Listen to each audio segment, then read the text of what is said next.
नमः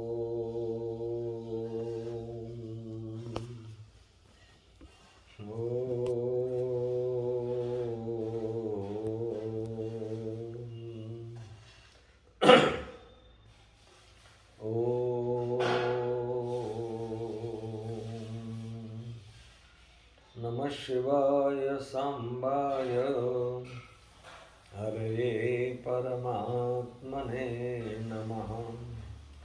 प्रणतक्लेशनाशाय योगिनां पतये नमः। शङ्करं शङ्कराचार्यं केशवं बादरायणं सूत्रभाष्यकृतो वन्दे भगवन्तो पुनः पुनः। ईश्वरो गुरुरात्मेति मूर्तिभेदविभागिने व्योमवद्व्याप्तदेहाय श्रीदक्षिणामूर्ते नमः। ओम शांति शांति शांति।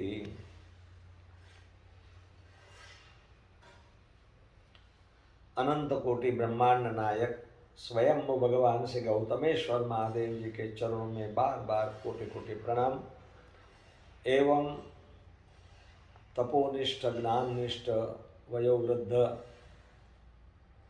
अर्चनीय वंदनीय प्रातस्मरणीय ब्रह्मलीन पूज्यपाद गुरुदेव के चरणों में बार बार कोटि कोटि प्रणाम एवं प्रातस्मरणीय अर्चनीय वंदनीय समस्त आचार्य भगवान के चरणों में कोटि कोटि प्रणाम एवं तपःपुत तपोनिष्ठ प्रातस्मरणीय अर्चनीय वंदनीय समस्त संत वृंद के चरणों में कोटि कोटि प्रणाम से ओम नमो नारायणाय। प्रिय भक्तजनों, भक्तवती माताओं, युवान दोस्तों, प्यारे बच्चों, आपके सब के हृदय में विराजमान भगवान गौतमेश्वर एवं माँ गंगा जी को मेरा कोटि कोटि प्रणाम। कल एक प्रश्न पूछ रहे थे कि वे सब लोग कहते हैं चातुर्मास चातुर्मास चातुर्मास, तो ये चातुर्मास क्या है? संस्कृत शब्द है चातुर्मास, 4 महीना। इस 4 महीना जो है जीवन का महत्व का होता है। आषाढ़ शुक्ल एकादशी से चालू होता है। कई लोग आषाढ़ शुक्ल चतुर्दशी से भी चालू करते हैं। कई लोग आषाढ़ शुक्ल पक्ष गुरु पूर्णिमा व्यास पूर्णिमा उन दिन से भी चालू करते हैं। आषाढ़ श्रावण भादो और आसो। कार्तिकी एकादशी जब भगवान विष्णु शयन करते हैं उसमें से उत्तिष्ठ होते हैं और तुलसी विवाह होता है, तब चातुर्मास की समाप्ति होती है कार्तिक शुद्ध पूर्णिमा को। सन्यासियों के लिए 2 मास का चातुर्मास होता है। गुरु पूर्णिमा से चालू करके भादो की पूनम जो आती है तब ये चातुर्मास सन्यासी महात्मा पूर्ण करते हैं। इस चातुर्मास इसलिए महत्व के हैं कि साल में तो आप खूब कामकाज करते हो, लेकिन चातुर्मास में ज़्यादा व्रत आता है। क्यों आता है? हमारे ऋषि मुनि बहुत समझदार थे कि एक तो चातुर्मास में बारिश होने के कारण जठराग्नि मंद हो जाती है, इसीलिए ज़्यादा व्रत, एकासना, एक टाइम भोजन, व्रत इत्यादि करते हैं। और कम भोजन खाने से वजन ज़्यादा हो सकेगा, आलस नहीं होगी, प्रमाद नहीं होगा, ये होता है। जन्माष्टमी इसमें आती है, रक्षाबंधन इसमें आती है, श्रावण का पूरा महीना आता है। गुरुजी कहते थे कि कोई व्यक्ति श्रावण के 30 दिन, नवरात्र के 9 दिन और 3 रात, कालरात्रि, मोहरात्रि, महारात्रि, ये 42 दिन कोई भजन करे तो पूरी साल का भजन का फल उसको मिलता है।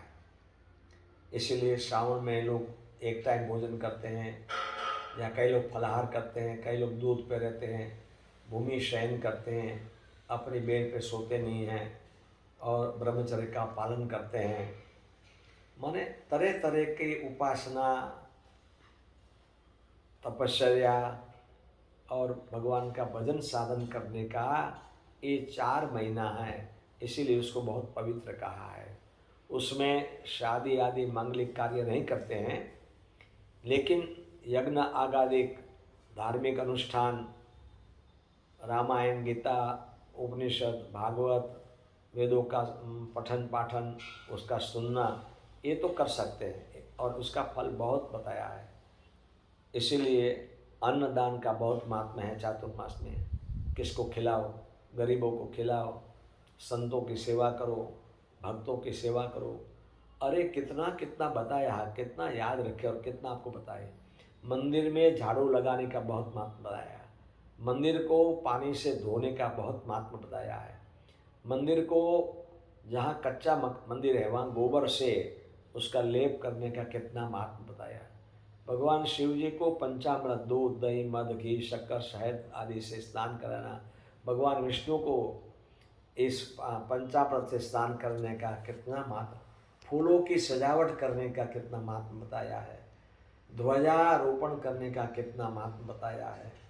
इसलिए ये जो चातुर्मास है वो बहुत महत्व के लिए बताया है। उस चातुर्मास में थोड़ा भी करो तो ज़्यादा फल आपको मिलेगा। खूब दान हो सके, जितनी क्षमता के अनुसार, अपने घर की जैसी व्यवस्था है उन्हें अनुसार दान करना चाहिए। सहस्त्र गुना फल मिलेगा आपको। पीपल के वृक्ष को बोना चाहिए, पीपल वृक्ष को जल चढ़ाना चाहिए, पीपल की परिक्रमा करनी चाहिए। ये बहुत कुछ लिखा है पुराणों में, तो इतनी बातें लिखी है कि आप पूछो मत। गंगा जल से अभिषेक करो, दूध से करो, दही से, मध से, शक्कर से, शहद से। वस्त्र भगवान को पहनाओ, भगवान विष्णु जी को पीले रंग के वस्त्र बहुत प्रिय है, वो पहनाओ। भगवान शिव जी को सफ़ेद वस्त्र पसंद है, क्यों? ऐसा शास्त्रों में लिखा है। तो खूब सेवा करनी चाहिए। और 8 महीना तो अपने घर का काम करना ही है। ये जो 4 महीना ऋषियों ने बनाया, उसमें व्यास पूर्णिमा आती है कि जो जो कथा करते हैं, जो जो उपदेश करते हैं, और सब व्यास का बोला हुआ है। भगवान व्यास ने जो बताया, इसलिए कहते हैं व्यास उच्छिष्ट। व्यास का बोला हुआ सब कथाओं में, प्रवचनों में करते हैं, इसलिए इस पूर्णिमा को व्यास पूजन भी कहते हैं। अब गुरु का ऋण मुक्त होने के लिए उस दिन सद्गुरुदेव भगवान का पूजन करते हैं। ध्यान मूलम गुरुर्मूर्ति, पूजा मूलम गुरुपदम, मंत्र मूलम गुरुर्वाक्यम, मोक्ष मूलम गुरु कृपा। मोक्ष लेना है तब भी गुरु की कृपा चाहिए। भगवान गुरुदेव का स्थूल शरीर है तो उनकी सेवा करो, और सूक्ष्म शरीर से विराटते हैं ब्रह्मांड में, तो उनको मनोमन उनकी पूजा करो, उनको नैवेद्य धरो, उनकी आज्ञा का पालन करो। जो गुरु जी ने रास्ता बताया उस रास्ते पे कोशिश करना चाहिए।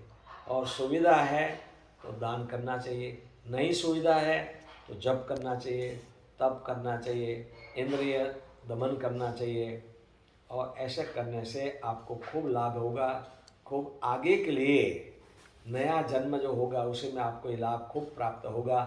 इसलिए आप जो है खूब भगवान का भजन करो। चातुर्मास में गायत्री अनुष्ठान करने का भी बहुत महात्म्य है, इसलिए आप बिल्कुल निश्चिंत होके भगवान का पूजन करना। ये हमारे ऋषि मुनियों ने बताया हुआ रास्ता है, हम नहीं नया बताया आपको, अपने ऋषि मुनियों ने ये रास्ता दिखाया है। इस कारण से चातुर्मास में जितना हो सका इतना भजन करना चाहिए, उपासना करनी चाहिए, तपस्या करनी चाहिए, जप करना चाहिए, भगवान के मंदिर में जाके सेवा करना चाहिए, और जहाँ ज़रूरत है उसको अन्नदान करने से आपको बहुत फल मिलेगा, आपका कल्याण हो। चातुर्मास में ज़रूर आप कुछ न कुछ करते रहेंगे। ऐसे अभ्यर्थना के साथ में सर्वे भवन्तु सुखिना, सर्वे सन्तु निरामया, सर्वे भद्राणि पश्यन्तु, मा कश्चित् दुःखभाग् भवेत्।